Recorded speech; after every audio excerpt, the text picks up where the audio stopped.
start real slow. You just put your lips together and you come real close. Can you blow my whistle, baby, whistle, baby? Here we go.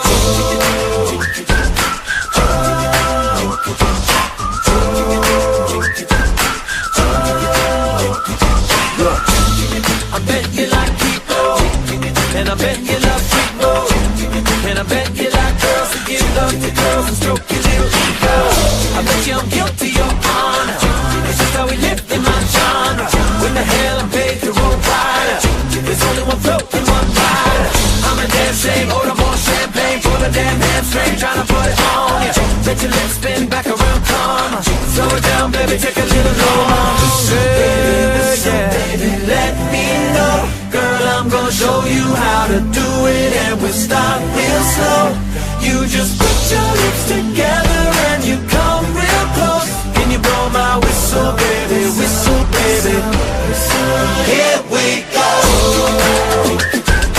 Whistle, baby, whistle, baby, whistle, baby, whistle, baby, whistle, baby. DJ ngày rất là vui này, mọi người vô cùng gần gũi và trần trụi. DJ đừng lọc về gia đình nha.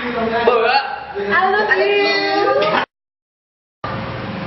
DJ của tôi là một thế giới mới.